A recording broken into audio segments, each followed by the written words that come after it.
Why is it the fanny pack therapist? So, first of all, Annabeth and I are not only great coworkers, but we're also great friends who happen to be bonded in 90s nostalgia. And we are also very similar in our treatment approaches, in that you don't need tons of toys, tons of games, a heavy bag to bring to every therapy session, and you should just ditch it and use yourself. So it was kind of like, well, you don't need anything more than a fanny pack to do a treatment session. So that's how our idea of the fanny pack therapist Instagram account started. And there you have it, a better introduction than I could ever give to Annabeth and Mara, the fanny pack therapist. You can follow them on Instagram. And they are here today to talk about assistive technology and AAC. So let's dive into our introduction music, which everyone loves, and then we'll come back and talk about some AAC, all right? See you in a second. Hello and welcome to the OT Schoolhouse Podcast, your source for school-based occupational therapy tips, interviews, and professional development.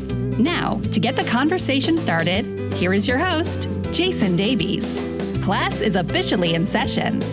Hey there, welcome to episode number 53 of the OT Schoolhouse Podcast. My name is Jayson Davies, and I am your host for today. As you just kind of heard, we are here to talk about fanny packs today. No, I'm just kidding. We're actually here to talk about AAC, augmentative communication. And so we are going to get into that. We have two very special guests on today. They are a collaborative team, an occupational therapist and an SLP. Before the introduction music, it was Amara Jonet that you were hearing talking about how they came up with the name, the Fanny Pack Therapist. And with her is actually an occupational therapist by the name of Annabeth Knight. And together, they are part of a collaborative AAC team that works in a private practice outpatient clinic for kids. And so they are here to talk about how they work together along with other disciplines to have this teamwork and just come together with the parent and everyone involved to put into place an AAC device or an AAC system that just works for that student. And so they're going to talk about the assessment process and then the ongoing process that it takes to teach everyone involved how to use that system. They're really a great team. You can just hear it throughout this interview.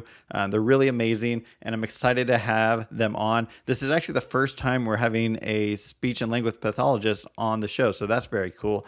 And yeah, so I'm excited to talk about fanny packs, and I hope you are too. We'll just talk a little bit about fanny packs, but yeah, I don't have any other announcements to make today, so let's just dive into it. So please help me to welcome occupational therapist Annabeth Knight and speech and language pathologist Mara Jonet. Together, they are the providers behind the Fanny Pack Therapist. Hello, Annabeth. Hello, Mara. How are you doing today? Let's go ahead and start with Annabeth. How are you today? Doing well today. We're excited to be here, and this is our first podcast. So awesome. And how about you, Mara? Yeah, hello. Doing great today. It's been a busy day, but super excited to have a kind of a long weekend. Yeah, I hear that. That's nice. So actually, Annabeth and I were just talking about this. Annabeth and Mara run the Fanny Pack Therapist on Instagram at the Fanny Pack Therapist, and they are actually engaging in the oh so popular plank 30-day plank. It's not a contest, but challenge. How's that going for you guys? it's going well. I was saying before, it's nice because we're kind of tag teaming it. So one of us can't get to it one day, the other one can, and I was just going to say, we're kind of at an advantage since we're two people, so we can bounce off each other and have one or the other do it, so we don't have to do all days. But other than that, it's really good, and we love the purpose of it, because who doesn't want to get a little bit stronger in their body? There you go. Yeah, I was just telling Annabeth, I am not one to do planks, but I will ride a bike for like hours and hours. So that's been my exercise lately. So, well, anyways, let's get into it. We are here to talk about some assistive technology, AT, but even more so the AAC collaborative process. And so I'm excited to have you with us here to talk about that today. But before we get started, I always like to give my guests the opportunity to go ahead and introduce themselves. So how about we start with Annabeth? Tell us about who you are as an occupational therapist and how you got into the Fanny Pack Therapist realm. Yeah, so I am an occupational therapist. I've been working for almost 9 years now, which is kind of hard to believe. And I started my career, my first job at a school was at a school for children with cerebral palsy in Philadelphia. And so I kind of got thrown into the world of assistive technology and AAC. Almost every single kid on my caseload used some form of AAC. And so I was on that team right away and just had a really tremendous opportunity to learn there and to work with so many OTs and SLPs and PTs and educators who had lots of experience in that area. And now I work in outpatient pediatrics with Mara. And we have just been sort of taking on a lot of those clients who we have at our company who have AT and AAC needs and building programs for them. Gotcha. All right. So you started in the schools, but now you are in a pediatric outpatient clinic with Mara, who is a speech therapist. Go ahead, Mara. How about you introduce yourself and what you've been up to? Yeah, so like you said, I am a speech and language pathologist, and I've been practicing for a little bit over 5 years.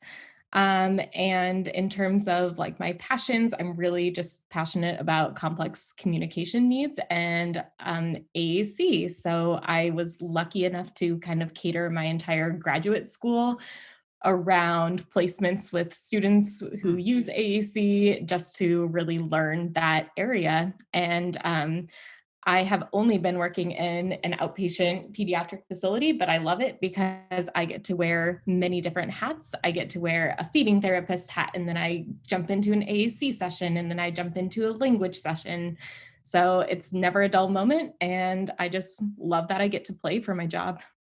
Right. I do like that we get to play, but at the same time, it's got to be difficult to work on feeding over teletherapy right now. How's that going? It's been quite interesting, but yeah, I actually was trained in telehealth in graduate Oh. school, so I'm not super new to the world, but it Hmm. is new that we are all forced into this world. But feeding therapy actually works very well because you can use more of a parent coaching model and coaching the parents through, Yeah. the process of eating different foods and jumping up the hierarchies of that. So it's actually been going relatively well. Awesome. What about you, Annabeth? How is teletherapy going? It's been going pretty well. I mean, I feel like now we're in it, and Hmm. I didn't have experience with it beforehand. I mean, Mara was really the most experienced therapist at our clinic when we made this transition. So she created the transition for us. She facilitated that, which was such a huge undertaking, and we're thankful for that. But yeah, I think that I've really enjoyed the parent coaching model as well. I think for our kiddos who use AAC, we've used a ton of that parent coaching as well. And it's really cool to see the carryover happening and to be able to see those barriers to implementation and address them in the moment and not just be only in the clinic with a kiddo, maybe parents there or one of the caregivers. But it's just, yeah, it's been nice to facilitate that in somebody's home, even if it's virtually. Yeah. Same thing goes with school-based. I mean, we're so used to working with the teacher, and now it's less work with the teacher, more so with the parent. And so it's very interesting to say the least. So kind of a nice change. I like it. But with that, I am still looking forward to going back to the schools. Anyways, so let's start off. We're going to talk about AT and AAC. Let's first start by defining AT and AAC and how they might be a little similar or not. They're definitely not interchangeable, but how they work together. Yeah. So AT is assistive technology. So I like to think of that as an umbrella term, and it encompasses a lot of different things. So it does encompass AAC. But so assistive technology is really any product, equipment, or system that's going to enhance learning or a client's ability to work or participate in activities of daily living. At any level. And so there's a variety of levels of technology that we'll talk about as well within assistive technology. So it can really include anything from like a sock aid to a power wheelchair to a high tech communication system to environmental controls. So there's a lot that goes along with it. And on the speech therapy side of it, AAC is a really big piece of assistive technology. And AAC stands for Augmentative and Alternative Communication. So that is housed under the umbrella of AT, but AAC refers to all forms of communication other than oral speech or oral spoken language. And so any form of communication that's used to express your thoughts or your needs or your wants, your ideas, protesting, things like that. Any way that you do that other than spoken language would be AAC. Some examples would include gestures or sign language. It would also include some devices like an iPad, if someone uses that to talk, or a communication board or picture symbols. Gotcha. And I know this is kind of a loaded question, but before we go any further, I want to just hear it. I'm assuming Mara will probably answer this, is why is AAC so important for our kiddos that are nonverbal? Yeah, absolutely. So AAC is super important because communication itself is a basic right. Everybody has the right to communicate. And in order to accommodate that, some might need access to AC. So in order to provide everyone to access to communication, that's what AAC is for. There's the National Joint Committee for Communication Needs of Persons with Severe Disabilities, and they published a fantastic list of the communication as a basic rights, or the basic rights that all individuals have access to for communication. So that includes the right to request, the right to refuse, the right to express feelings, the right to reject something, the right to ask questions and receive responses. And one more push is communication just really allows you to participate in your daily activities and your meaningful occupations. So that's why it's important. Yeah, I mean, it'd be hard to live in this world if you didn't have some way to communicate. So fair enough, definitely. All right. I have heard some people argue that they don't necessarily understand OT and AAC. And so before we move on any further, why is OT such an important part of AAC, both in the evaluation process and beyond? Yeah, so I think Mara just touched on this in a nutshell. In order to access occupation and access participation in meaningful activities, you need communication. And so that's where the OT lens is really important. And speech language pathologists also are looking at this. They're doing a needs assessment of all of the language that a client is going to need to use throughout their day. But as OTs, because we are so trained in activity analysis and really analyzing what habits, rules, and routines look like for these clients, I think it's really important for an OT to be part of that process from evaluation all the way through implementation. And another piece of it really is that the OT's focus is to do an assessment of all of the multisensory access needs a client might have. So especially for clients who have complex medical profiles and might be accessing a communication system in a way that we wouldn't consider typical, then the OT is going to be looking at all of the motor components of that, all of the different types of access they might be using, how they're going to use their vision, how seating and positioning is impacting that, and really focusing on energy conservation as well, because for lots of these kids, that's going to be huge because we want them to be communicating Mhm. all the time, but it can be energy taxing. It can be a little exhausting, yeah. And I know one thing that we've had difficulties with in the school is the kids having access to their device at all times during the day. I mean, it's hard to carry I mean, what is the best way to carry an iPad around the entire school campus? I think maybe we can save that for a little bit. We'll come back to that. But yeah, let's start off with the different types of AAC devices, or AT devices for that matter. I often hear from my speech therapist the terms high tech, low tech, and I believe no tech. But what do you guys use? Yeah, I love those three, and I would add in mid tech there as well. So on that spectrum, if we start with no tech, that could be broken down into aided language or unaided. or aided or unaided systems. So unaided no tech would be things like sign language or gestures, body language, anything where you're not using any specific outside tools. And then aided would be something like a picture board or using a pen and pencil to write for communication when you're using that thing that is external in order to help with communication.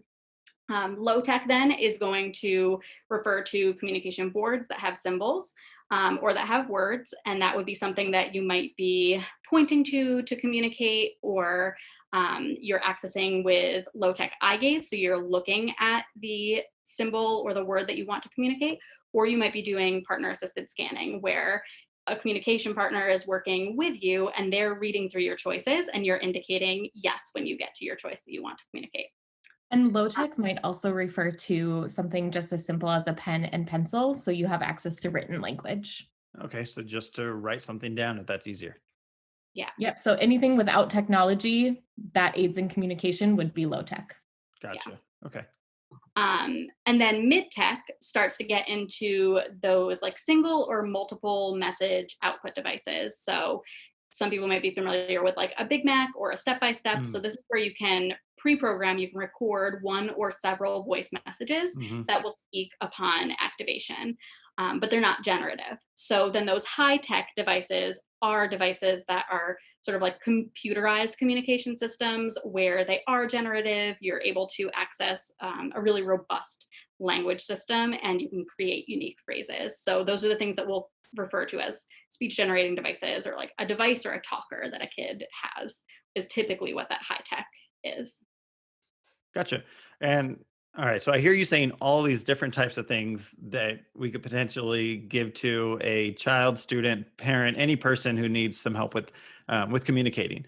But when it comes to teaching someone how to use assistive technology or an AAC device, is there a model to follow, or where does one start when it comes to teaching someone to use AAC? So the most established model is thinking about it as a different language and teaching a different language. So when you think of AAC, it is another language, and children have to learn that other language similar to how children learn spoken language. So if you think of spoken language, babies hear their parents talk, and then they'll start playing with their mouth shapes and sounds that way, and then they'll develop spoken language with words, and they'll put on different meanings to different words and communicative intents, and then they'll develop and progress their language from there. So the biggest difference in that is that a lot of AAC communicators don't see their language being used. So if they don't see or hear their language being used, some adults might expect them to be using it because it's like, well, here's your support, use it. And that's not how it works. They have to see it first in order to have any output expected. Yeah, and I mean, I know our speech therapist often uses the term modeling, and the same way that a parent would model for a student when they're trying to read a book and trying to model that word for them that they don't know how to pronounce, you would do that. And so, how would you do that using an AAC device? Yeah, so modeling, or another term for that, could be aided language stimulation. And that's a big term that we use in AAC. And so aided language stimulation is really where you are modeling someone's device. So you use spoken language at the same time as their device. So you might be highlighting a symbol or highlighting a word or pressing the button if it's on a device to model that vocabulary word at the same time that you are talking. And the more AAC users see that, then the more buy-in to their device they might have to expect to use it. So I like to go about, you just pick a few words at a time and start highlighting those on the user's communication system in addition to your spoken language. And this should be happening throughout their day, throughout their communicative environments, and throughout communication partners. So it shouldn't just be speech therapists doing it. It should also be the teachers and parents and the OTs. Yeah, everyone involved, everyone working with that student. Gotcha. Absolutely. And I don't know. Is there a few specific words that someone tends to start with? Yes and no, mom, dad. Where do you tend to start? Yeah, so where we tend to start teaching is what's called core vocabulary. So, core vocabulary is the vocabulary that makes up 80% of your daily vocabulary in a day. So, some examples might be go, like, I, you. They're the really high frequency words that are used all throughout your day. So, where to start when teaching children their AAC devices is that core vocabulary. And that's because it's usually the most accessible. And then it's kind of the easiest to navigate when you are modeling your sentences. And they tend to be verbs and pronouns, which are the building blocks of language in more complex sentences. Yeah, and sorry, as you're talking, I keep hearing my speech therapist in the back of my head because what you're just starting to say is like the type of language, and a lot of times you hear, um, a lot of times what's programmed into, especially the more simple devices, from what I see, is "I go" or "I want food," rather than like "I would like a full sentence." And then you have to expand that out, but you really have to start simple, right? Yes, you absolutely have to start simple and you have to establish meaning or context. So you have to establish that cause and effect relationship of those words. So go might mean go to a different place. It might mean make something go. It might mean go in your car. It means a lot of different things. So you have to establish that meaning with the word, but you have to do that starting out small with just that word, but in multiple environments and multiple contexts. Gotcha. Great. All right. So we are going to jump into the evaluation process in just a minute. But before we do, I just want to ask because I think when we think of AAC, we think of any person who does not have the ability to vocalize. Is there any other way or any other potential definition that I'm missing when we think about potential users for AAC? I don't know if there is other uses for AAC out there, or just populations that tend to use AAC more than others. So anyone is a candidate for AAC. I guess a candidate for AAC would be someone who doesn't have all of the spoken language that they need, or if their spoken language isn't understood by others. So even if they do have spoken language, you can still use AAC. And then for those individuals who are non-speaking, they also would be candidates for AAC. So there's many diagnoses that would benefit from AAC. We see it a lot in autism, cerebral palsy, Down syndrome, childhood apraxia of speech. There's so many different diagnoses, but it's not limited to one population or anything. So anyone who needs to communicate, who is not accessing all of their communication, would benefit from AAC. Gotcha. All right. So um, I love what you guys are doing at the Fanny Pack Therapist because you guys are working together as a speech therapist and an OT combining together. How would you guys describe the teamwork or the collaboration that you guys use when it comes to actually completing an evaluation as we jump into that aspect? Yeah. So I think there are different levels of collaboration on therapy teams that are described in the research. And this has sort of changed over time, but they're typically categorized into multidisciplinary, interdisciplinary, and transdisciplinary. So I'll start by saying that we see ourselves in our collaboration as a transdisciplinary collaboration.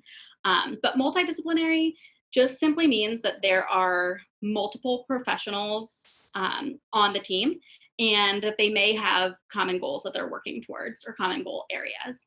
Interdisciplinary is where there's more of that active collaboration happening. So team members are working together towards these similar goals.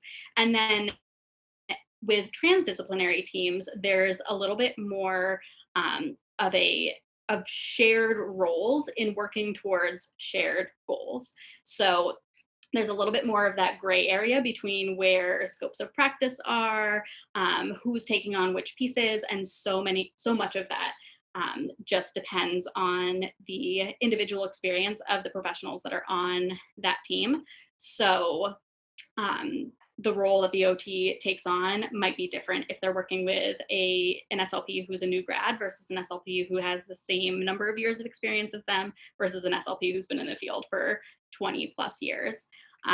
So we definitely work very collaboratively. We're not particular about who takes on which pieces necessarily. Mhm. Obviously, we're always working within our scope, just legally and ethically, but we rely on each other and our unique experience to be able to just meet the needs of each unique child. Absolutely. And quick side question is it just you two typically on this AAC team, or are there other professionals or non-professionals on that team? So I'll say first that the client and the caregivers are probably the most important Absolutely. people Yep. on that team. So they're always on the team. They're always the center of that team and pushing all of the goals forward and all of the priorities forward. So they are on that team. Where we are working currently in the program that we're working in, our evaluations are co-evaluations with an OT and an SLP. So we're sort of those main practitioners, but we do have PTs who may be on the teams of these children as Hmm. well. And so we're getting input from them as appropriate. We also are working with other OTs and other SLPs outside of our outpatient practice. And so a child who is seen by us probably has an OT and an SLP in the school, and they might have one in a hospital-based outpatient facility as well, potentially. And so we need to coordinate all of that care as well. Wow, that sounds like a lot. But another thing that you mentioned was where roles can get a little blurry, and how you guys kind of have to stay in your scope. What can practitioners keep in mind to ensure that team members are not crossing boundaries, getting in someone else's role? It seems like you guys, I mean, work really well together, but sometimes that's not always the case, and some people can get a little frustrated. So, how do you guys kind of make sure that people are doing their own thing or their own part, I guess? So I think the very first thing is establishing clear and consistent um, means of communication with that entire team. So sitting down at the beginning and saying, okay, here are these 6 people on this team. Here's what our goals are. Here are the needs we need to meet. Who is going to take on each of these roles? And then it can become this dynamic conversation of, from the beginning, I feel like I should take on this piece with seating and positioning because I have this experience with it. And the PT is wonderful, and they're going to help out with all of the additional gross motor pieces that that the child needs to work on underlying to be able to participate and to communicate. But they don't have as much experience in seating and positioning. So this is the person who will take on that role. I think another thing to look at is just, general scopes of practice, and to go back to Mhm. those foundational guidelines that we can look at from our regulating bodies, but also to keep in mind that both ASHA and AOTA have put out either position papers or statements on assistive technology and assistive technology teams. And particularly for clients who have complex medical profiles, they put out there that there's a lot to address. And here are all of the things, they'll outline all of the things that you need to address when you're looking at evaluating for AT or AAC.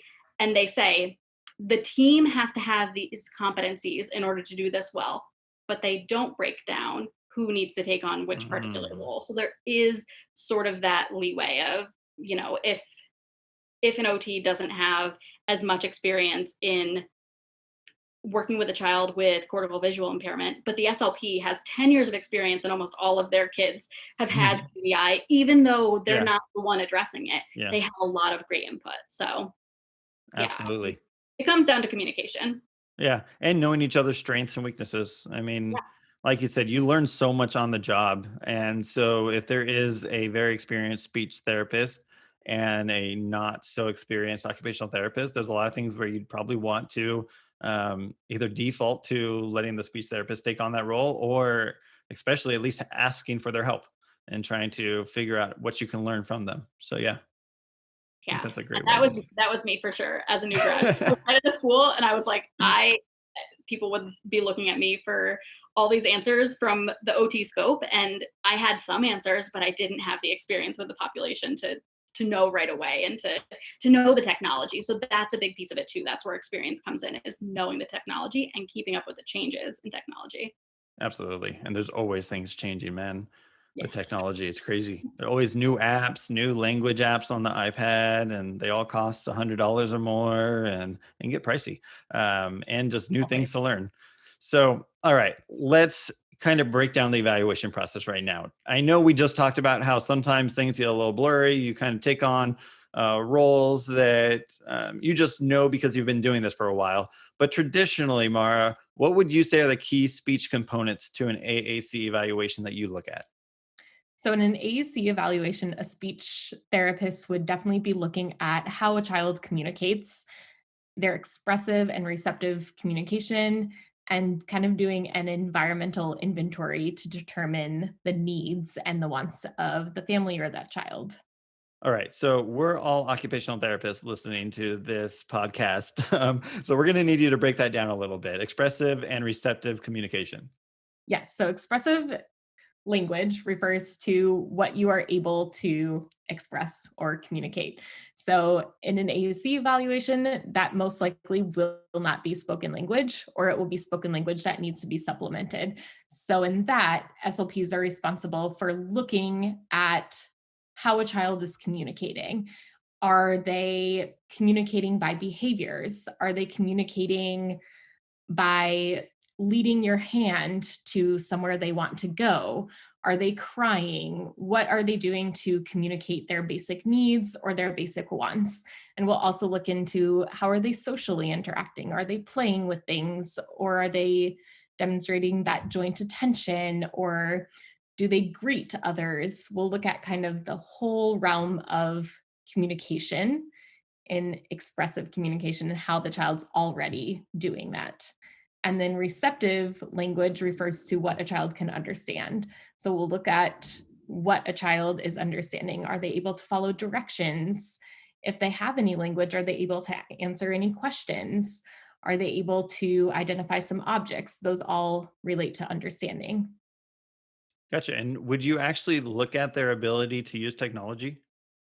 Yes, definitely. So we would, in an AUC evaluation, ideally you would have access to a variety of materials and AAC devices or different levels of technology, and you'd be looking at their interest in it, or if they will imitate anything on the device, Hmm. or if they'll start using it for a function.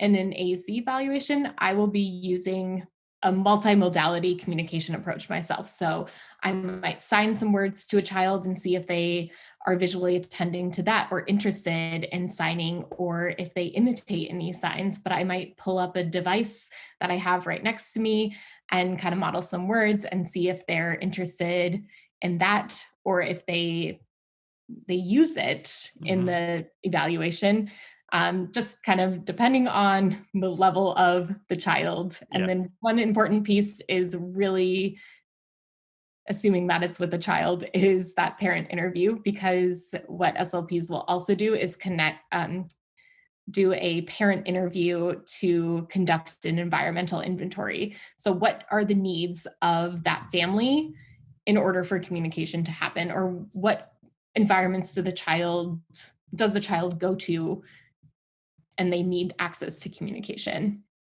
Awesome. And so I'm just going to follow up with that then. Where do you see um, I guess what is typical responses from the parent for that? What do parents identify as places the student needs, or the child, sorry, needs to communicate?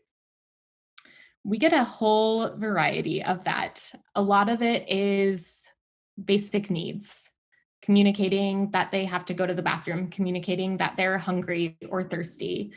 Um, I would say that's probably a main one, is just communicating those basic needs. But then we've also had, a child with a hearing loss who has a device that can't use it to go swimming. So they want some sort of communication system to go swimming. So that Okay. eval will look totally different Yeah. than an eval where a child doesn't have those basic communication needs. So it looks very different, but all parents kind of identify different areas, and it's interesting to see what the parents' interests or occupations are, because sometimes they'll relate to that. Yeah, I mean, that's unique. I never thought about swimming, but I mean, thankfully, a lot of things are becoming more waterproof. But when you said that, my brain just started moving like into sports, into like individual sports and group sports. I mean, being able to communicate like times that you don't even realize you're communicating, whether it be verbally or visually. Absolutely. And another one that we get a lot is that they want to see their child interact and play and communicate with their brothers and sisters. If they Uh, have siblings, they want to see their child communicating like, no, I don't like that, or throw the ball over there, or something of that sort. So we get a lot of, it's just a range depending on the family and kind of where the child's communication is already at. Yeah, I expect that would be an important one, especially when there's behaviors going on where the kid is using fist and pushing as a behavior, as a way of communicating rather than an actual device or some other form of communication.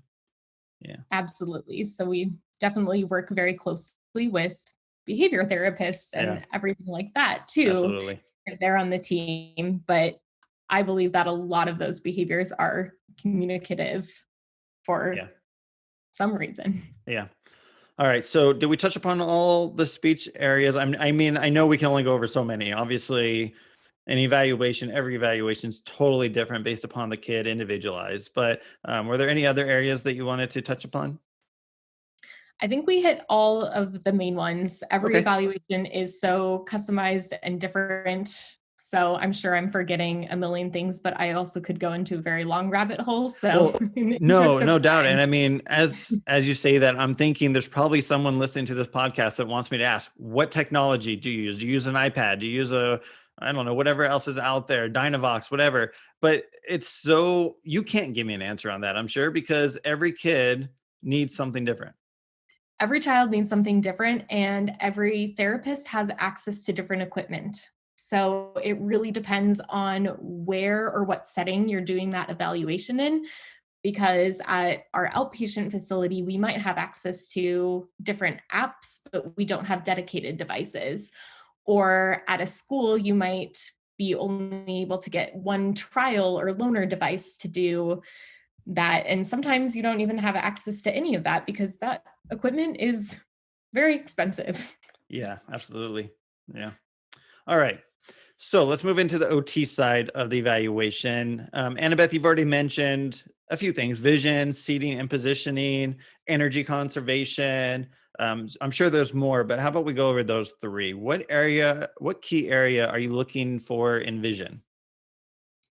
Yeah. So I feel like even vision can be such a broad Right. area, right? So, I mean, when it comes down to it, we're assessing the vision needs of AAC users the same way as we would be for any other OT client in PEDS. And so you can be looking at things like visual motor skills and looking at range of motion and smooth pursuits and the ability to visually fixate and use binocular vision. And all of those things are really important, especially if you're looking at high tech eye gaze.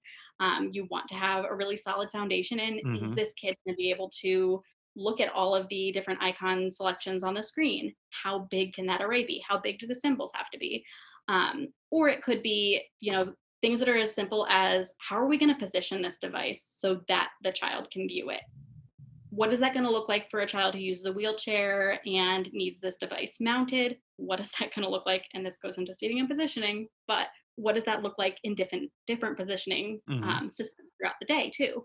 And then just looking at those more basic components of what's their visual acuity, how does that impact symbol size, and how many symbols then we can have on a screen display. And if we need to have high contrast symbols, or if we need to think about the visual saliency of the symbols themselves. Do we need photo symbols, or do we need just black and white simple stick figure symbols? Do we need symbols at all? Are we looking at just using words? So there's so much that goes into it. But I feel like lots of the kiddos who I used to work with and who I continue to work with are those kids with multiple neuromuscular conditions. So lots of them do have cortical visual impairment. So then that becomes a big piece of it too. And just looking at all the components that go into that. Yeah. I mean, it's amazing just listening to you guys. I mean, just the things that come up. I mean, I know I've seen, you probably have used them, applications that literally just test how many items can be on a page for that student. And it's just literally, it's a game that the child plays to determine if they need 2 pictures on a screen, 4 pictures on a screen. I'm sure you all know about that. But yeah, it's crazy how much is out there, and that OTs and speech therapists and AT team and AAC team really do have to do. It's a lot of work. And I don't think everyone understands how much goes into it. All right. So you kind of touched upon seating and positioning slightly there. I don't know if you want to talk about energy conservation, or if there's another area that's even more important. I think so. Energy conservation, I think, is sort of overarching. That's something that I'm looking at all the time when I'm thinking about how the child is going to access the device. And so above energy conservation, I guess, is access, and what that access method is going to look like. So when we talk about alternative access methods for like a high-tech device, let's say, we're looking at things like using switches to access the device, or using eye gaze to access the device. What would be more of a direct selection then would be using your finger on a touch screen for a device. So that's what you see lots and lots of AAC users using if they're using an iPad system. That's sort of what's typical. And OTs also have a role there too, to look at that motor control piece and determine, okay, if we have a key guard, is that going to increase their accuracy? Or if we use a stylus, is that going to be better for them than using their finger to tap for the selection? But when you don't have those skills to use your hands to be able to access, we need to look at a different method. And then that is a whole lot. I feel like I could talk for hours about everything that goes into that. But it basically comes down to that activity analysis of how they're accessing communication then. So I'm asking myself questions like, what movement patterns can this child use to access a switch? Or do they have the movement patterns in their ocular motor range of motion? And then are we going to work on practicing those movement patterns and refining those movement patterns to make them more successful? Or are we looking at different accommodations and additional equipment that we can use to achieve that access? So yeah, lots of the kids that I'm working with, then I'm looking at different types of switches we can use. And when you get into that, it's looking at, okay, are they going to be using a mechanical switch or an electronic switch or a biofeedback switch? And what are the pros and cons of each of those? So I think Mara may have touched on this a little bit, but the evaluation process is really extensive. It's very, it's an ongoing process. And I agree that I don't think that everybody truly understands everything that goes into it. And Mara and I definitely feel really strongly that you need more than a 2-hour evaluation. Our actual evaluation that we're billing for is probably just that first day, 2 hours, but we're continuing to see this child ongoing to continue to do that evaluation, because you can't see everything or analyze everything in just that 2-hour period of time and then say, okay, here's the device you need, get out the door. Absolutely. No, that's definitely sure. I feel like we could have you come back on for another episode just to talk about switches, and we'd probably have to do it on a Facebook video because we obviously need to see every switch. So maybe one day we can do that. But yeah. All right. So let's get into what are some common outcomes and recommendations after an AAC evaluation. Combined, we've mentioned iPads, you mentioned some switches. What else is there that's fairly common to be used? Yeah, there's a ton out there. So it really just depends on the child. Everything is individualized, and part of the world of AAC is that everything has to be pretty highly customized for that individual. So ideally, after an AAC evaluation, we would like to have enough feature matching done so that we can determine a likely access method for that device and then start them on a trial of a device.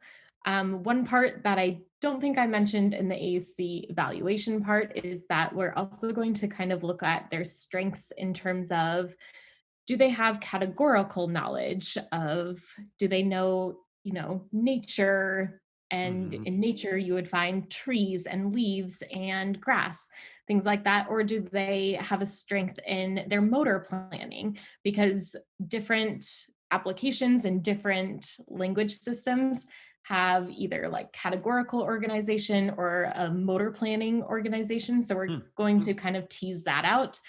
And then hopefully from there, we'll get some sort of solid foundation to recommend a trial of a device. Gotcha. Yeah, I get lost in those applications all the time, man. I press the back button and I feel like I'm just in a whole new world. I'm like, wait, where am I? What is the most common one on iPad to go, or what's it called? Proloquo to go. Yeah, Proloquo to go. My God, the thing is my worst enemy. There's just too many things on a screen in Proloquo to go for me, at least. But no, I totally understand that there's just and you talked about how much it has to be individualized for a student, and I think that's just so important. Right. There is no one size fits all with AAC, as much as I Absolutely. wish there was. Yeah. And Also, I would just like to see, I mean, just a picture of all the different things that you have to trial with. I'm sure that picture is just A, overwhelming, and B, worth thousands and thousands and thousands of dollars, because I know technology is not cheap. yeah, Absolutely.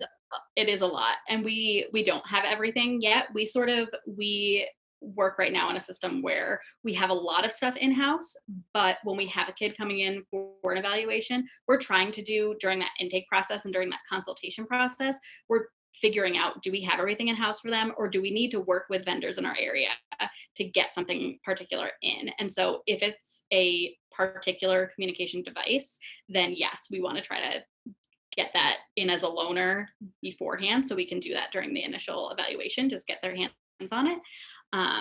And that also might be looking at, like, if there's a particular kind of switch that we need, we might be purchasing that, or those are a little harder to do loans with. But what I like to say is that we're resource facilitators. So not everybody is a specialist practitioner, but as generalists, we need to be resource facilitators. So even though you don't have all of the knowledge, you need to have enough knowledge of the people to go to. And that might look like of who the vendors are, of kind of common devices or applications, and just to have that general knowledge to get your resources from there. Yeah, definitely. All right. So I have a few questions from notes that I've been taking, and you don't have these in front of you, but I want to ask you about them. And the first one, I think one of you mentioned dedicated device. And what is your take on, especially when it's an iPad, having an AAC such as Proloquo to go on an iPad, and then also having other systems such as games and academic apps on that iPad? That is a loaded question. And my answer to that is that it absolutely depends on the user, because some children might be very distracted with other things on the iPad, and they might really benefit from only that dedicated system on their iPad.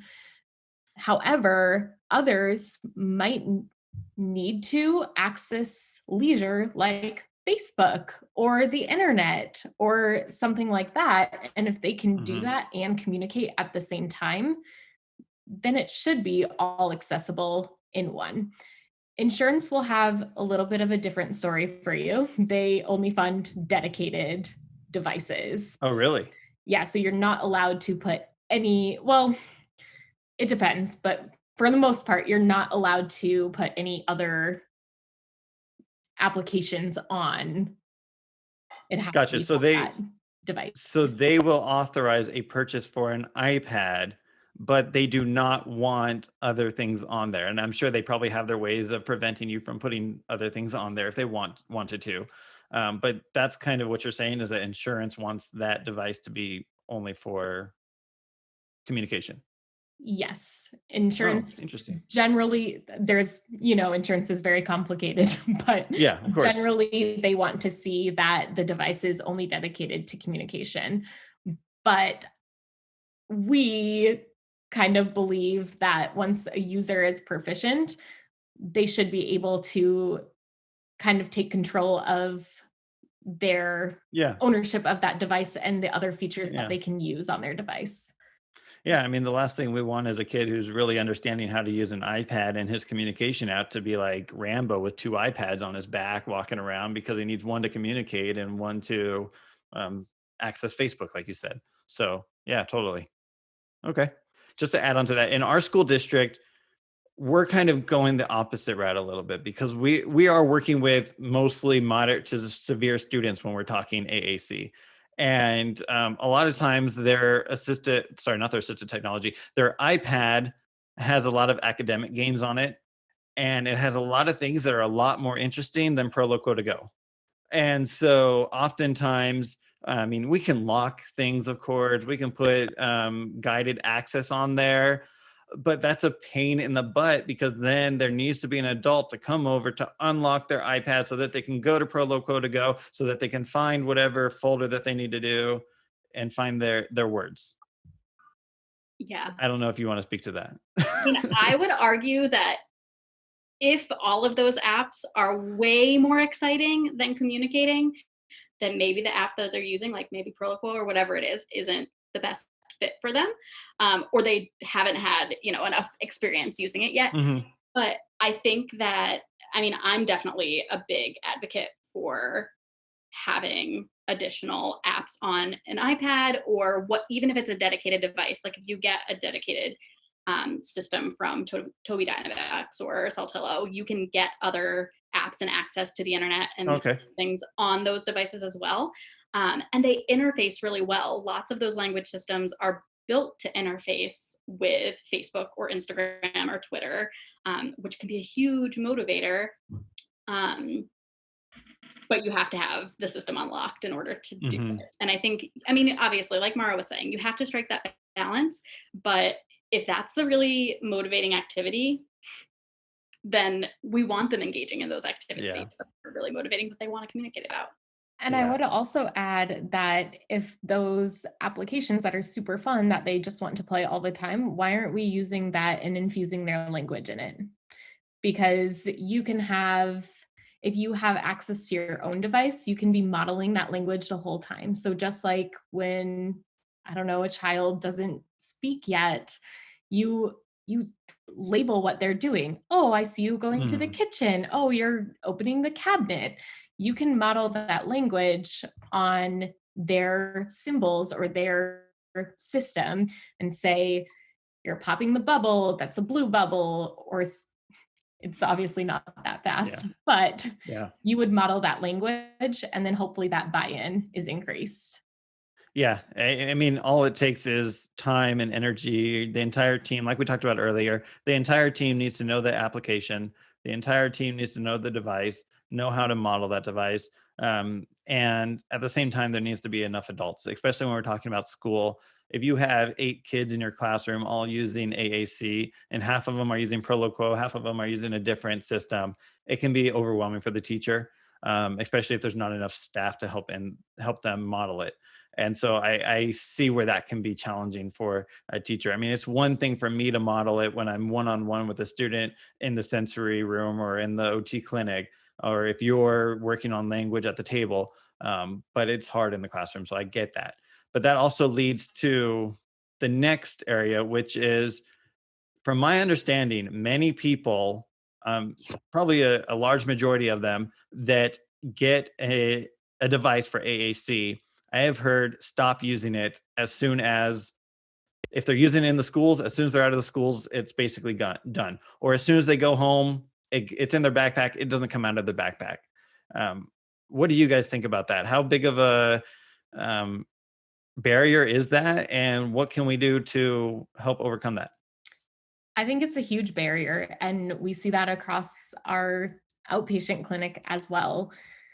So I think that general term would be the buy-in from all of the team members, the buy-in from the family, the buy-in from the child is a huge barrier. And the only way to overcome that is for the child to see and hear their language being used by others, so that we're back to that modeling and that aided language stimulation, because that's their voice and their way of communicating. And once they see that, they'll kind of take ownership and be like, oh yeah, I can do this and I can manipulate my environment by using communication.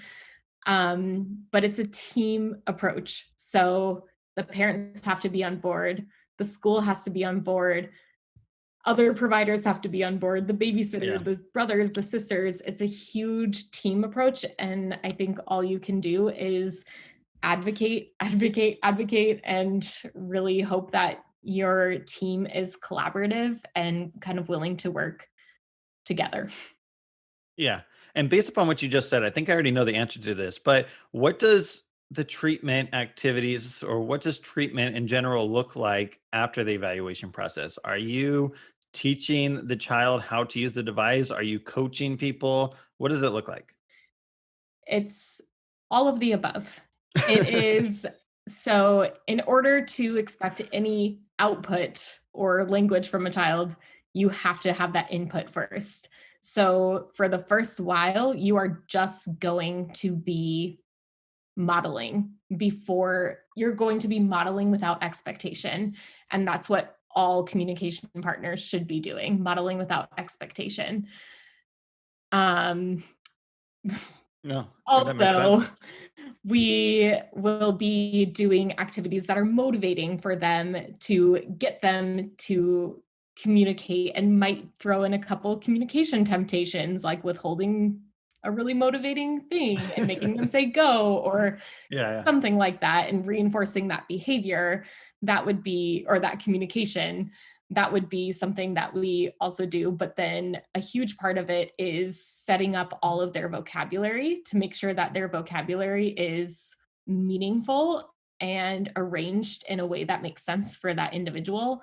But then it will also be training all members and all potential communication partners on that device, how the basic navigation functions work, how to provide that modeling, how to troubleshoot the technology pieces of it, how to Hmm. program a word that they might want in it, everything. And then if it's a really more complex communicator, the treatment will still be extended evaluation to Hmm. establish maybe a switch site, or establish that motor plan of the language. Yeah, It's Yeah, definitely. for OT, I feel like that ongoing assessment and that ongoing treatment, I guess, looks very different if it's a kid with complex communication needs that have those alternative access needs, or if it's Hmm. not. So sometimes the OT will have a big role in the evaluation process and then sort of drop off in terms of having direct AAC intervention. Um, but for those kids with complex communication needs, when we're looking at switch access, I in my sessions am doing other switch accessible activities. So it might be switch accessible games on the computer, it might be switch activated toys, anything that's going to continue to reinforce that motor plan. And I'm not only looking at that primary switch site, but for some kids we might be using two switches for access. Hmm. um, we want to have, a primary site and then a backup site as well. That sort of gets into a whole Yeah. other can of worms with just having multiple methods of communication that these kiddos can use, because if their primary one isn't working, or if they're not able to access it, like Mara was saying, in the pool or in the bath every single night, Oh, wow. Doesn't mean that they don't have to communicate. So Yeah. we're continuing to look at those routines and determine what else we're going to do to supplement. And also, just to add, we didn't even touch on this, and this is a whole nother trail that we Section. could talk forever about, but OTs are very knowledgeable of the sensory system and sensory integration. And a lot of the children who use AAC might have sensory needs that need to be looked at for communication purposes, Hmm. or in order to get them ready to communicate, or in order to, I don't know if they have tactile defensiveness to even like Hmm. access the device. So that's like a whole nother thing that the OTs would also be doing ongoing in their treatment. Yeah, absolutely. All right. So I had one more question that I thought of while you were both talking. And I don't know how much you'll see this because I'm sure most of your referrals are coming from parents because, like you said, you do that environmental checklist. And a lot of times it's parents saying, my kid can't communicate in this area.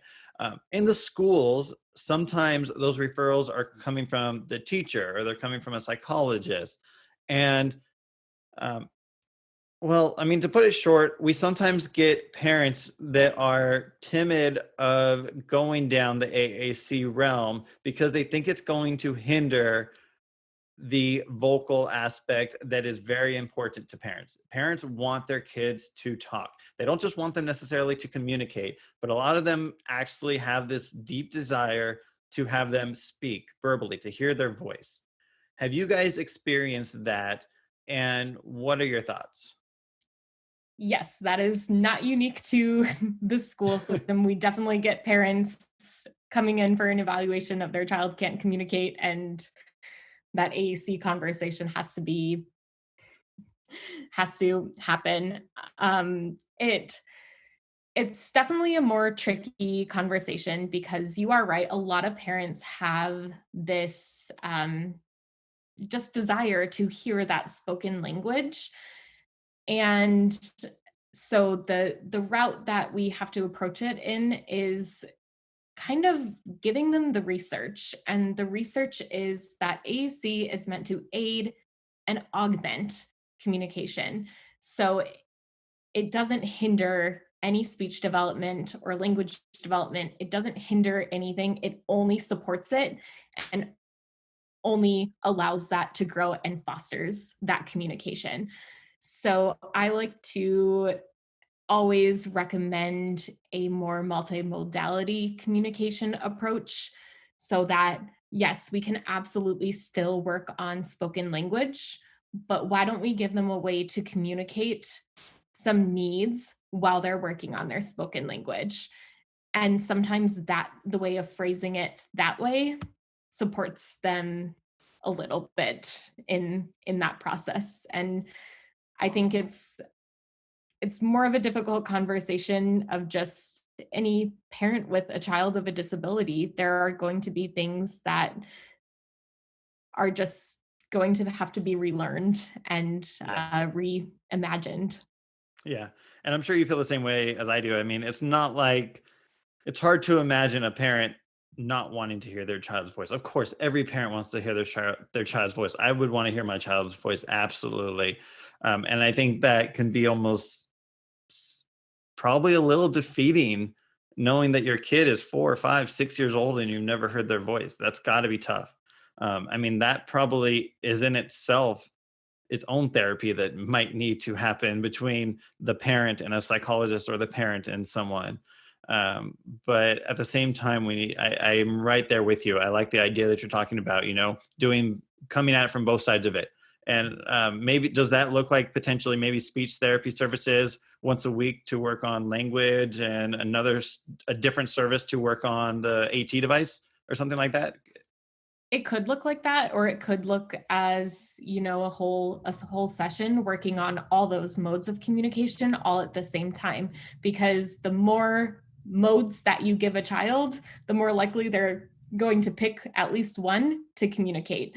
And I think phrasing things to parents as like, I understand that, you want to hear the voice, but how cool would it be if you hear I love you on the device too, or something, as long as it's meaningful communication, it's just kind of relearning that, and also, facilitating our resources that we have. So let me recommend a parent support group. Let me recommend someone to help you walk through the process too, that we're kind of the jack of all trades in that initial conversation. Yeah. And like you mentioned earlier, I mean, even if you're just a resource, you are valuable. So by having the supports and knowing where to refer parents to, that's important. All right. Annabeth, do you want to add anything? I know I could see you being animated, so I know. I was just going to say that I think that we are at a bit of an advantage sometimes in the outpatient setting, in that we can have parents involved directly in the sessions. And I know before we were talking about how this is just Hmm. sort of a hidden advantage of telehealth right now, is that Hmm. the parents are right there. And so that buy-in during a speech session where you are modeling spoken language and working on maybe some articulation and modeling AAC and using it, when a parent can see that live happening in a session, I think it's easier for them to digest that and to understand what you mean by approaching language with multiple modalities. And those are just nice times to have those conversations too, because it doesn't just have to be a one and done conversation of like, well, this is what the research says, and so here's how we can support you, here's some resources, but really helping them throughout that entire journey. And so in outpatient, we have that longevity. And we, especially for our AAC users, encourage families to be involved in the sessions as much as they can be. Mara and I also when we're in the clinic, take lots of video of what we're doing in sessions, and we use that to give to families and we'll approach it and say, like, this is for you and your family to use so you know how to use the device. This is also for any caregivers. It's for teachers. It's for your physicians, anyone who's going to be communicating with your child. And I think that sort of gentle approach to parent education is valuable as well. Absolutely. No, spot on. All right, great. Well, I think we got to wrap this up. We've been on here for a while. It's been great information. I love it. Thank you both for coming on. Really, really valuable stuff. I want to give you both the opportunity. You guys have an Instagram page. Go ahead and share what that is about, and any other way, if people have questions for you, how they can get a hold of you, if it's just Instagram or any other way. Yeah. So I think that one of the big reasons why we started the Fanny Pack Therapist was to be a resource. Like Mara was saying, we're resource facilitators, and we want to be that for our families and for other therapists. We happen to have a lot of experience in this area, and so we just get excited about all the little nuggets that we can share. So on our Instagram account, which is at the Fanny Pack Therapist, we have pretty much daily little plugs for AT or AAC intervention strategies, or resources, or things we've been trying out, new technology.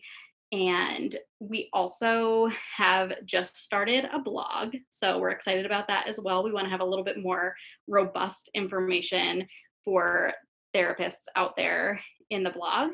And so that is available. That will be live soon. And then we also have an email account where you could contact us with any questions. That's the fannypacktherapist@gmail.com. And yeah, we're just excited. This was sort of, Fanny Pack Therapist is a side project that has a lot of pieces to it. And we're excited to see how it grows. We've really loved being able to create and to put things out there and to collaborate with other therapists who are doing this. We're not the experts. We're not the only experts. There are lots of really cool resources out there. And who doesn't love fanny packs? Yeah. There you go. Big piece of it was just the 90s nostalgia that we bonded over when we first started working together.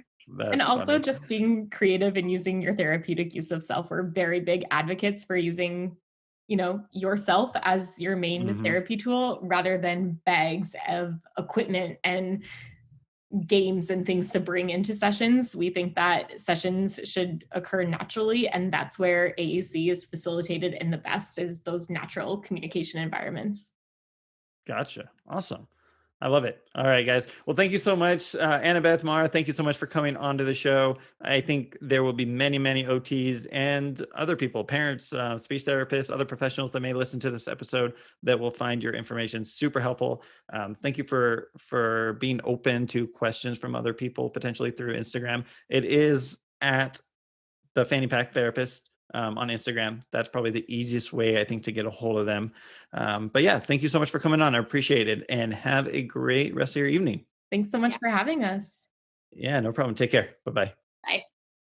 All right. Well, one more time, I just want to give a huge thank you to Annabeth and Mara for coming on the OT Schoolhouse podcast to share all that wonderful information with you. If you want to know anything more about assistive technology or AAC, be sure to check them out at the Fanny Pack Therapist on Instagram. They also just released their blog as we are releasing this. So go ahead and Google the Fanny Pack Therapist. I'm sure that will come up. I will also have it in the show notes, which you can click on wherever you're listening to this if you're not already on the show notes right now. Okay. So be sure to check that out. This has been episode 53 of the OT Schoolhouse podcast. We will see you next time. Take care, everybody. Bye-bye.